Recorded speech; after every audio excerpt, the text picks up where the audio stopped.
ഒരു കഫേ പോയാലോ? കുറച്ച് നാളായിട്ട് വിചാരിക്കുകയാണ് പനമ്പള്ളി നഗറിലെ കോസ് കഫേയിൽ പോകണമെന്ന്. പക്ഷെ ഇന്നാണ് അതിന് സമയം കിട്ടിയത്. അപ്പോൾ ഞാൻ എൻ്റെ കസിൻ ചേട്ടൻ്റെ ഒപ്പം ഉണ്ടോ പോയത്. കസിൻ ചേട്ടനും അമ്മയും ഉണ്ടായിരുന്നു.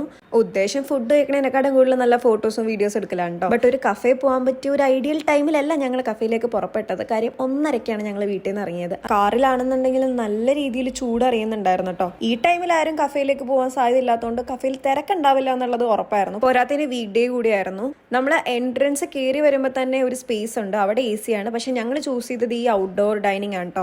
ഒത്തിരി ഐറ്റംസ് ഒന്നും ഓർഡർ ചെയ്തില്ല, കാര്യം അമ്മ ഓൾറെഡി ഫുഡ് കഴിച്ചതായിരുന്നു.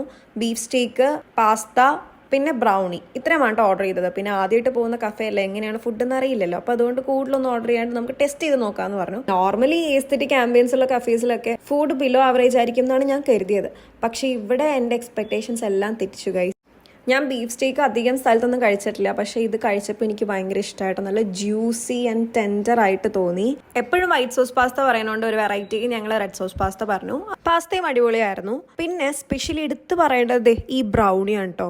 എനിക്ക് ഭയങ്കര ഇഷ്ടപ്പെട്ടു. എനിക്കിങ്ങനെ കേക്കിലൊക്കെ ഓവർ മധുരമുള്ളത് ഇഷ്ടമല്ല. പക്ഷെ this brownie wasn't too sweet. ഒരു മോഡറേറ്റ് പ്രീമിയം ടേസ്റ്റ് ആയിരുന്നു. എനിക്ക് ഒത്തിരി ഇഷ്ടമായി. പിന്നെ ഇഷ്ടപ്പെടാഞ്ഞത് ഇതിൻ്റെ പുറത്തുണ്ടായിരുന്ന ഒരു സ്ട്രോബെറി സിറപ്പാണ്. അത് ഞാൻ അവിടുത്തെ സ്റ്റാഫിനോട് പറയുകയും ചെയ്തു. പണ്ടൊക്കെ ഫുഡ് കഴിക്കാൻ വേണ്ടി പുറത്ത് പോകുമ്പോഴേക്കും അവിടുത്തെ ചേട്ടന്മാര് മോളെ ഭക്ഷണം എങ്ങനെയുണ്ടെന്ന് വെച്ചിട്ടുണ്ടെന്നുണ്ടെങ്കിൽ അവരെ വിഷമിക്കേണ്ടല്ലോ എന്ന് കരുതി ഭക്ഷണം ഇഷ്ടപ്പെട്ടില്ലെങ്കിലും ചേട്ടാ സൂപ്പർ കൊള്ളാം എന്നൊക്കെ പറയുള്ളൂ. ഫുഡൊക്കെ കഴിച്ച് കഴിഞ്ഞിട്ട് ഞാൻ എൻ്റെ ഫോട്ടോസും വീഡിയോസൊക്കെ എടുത്തു. സിക്കായിട്ട് കൂടി എൻ്റെ ഫോട്ടോസും വീഡിയോസൊക്കെ വെയിലത്ത് നിന്ന്, അത് പൊരി വെയിലത്ത് നിന്ന് എടുത്ത് തന്ന എൻ്റെ കസിൻ ബ്രദർ ജോമിയുടെ മനസ്സ് നിങ്ങൾ ആരും കാണാതെ പോകരുത്.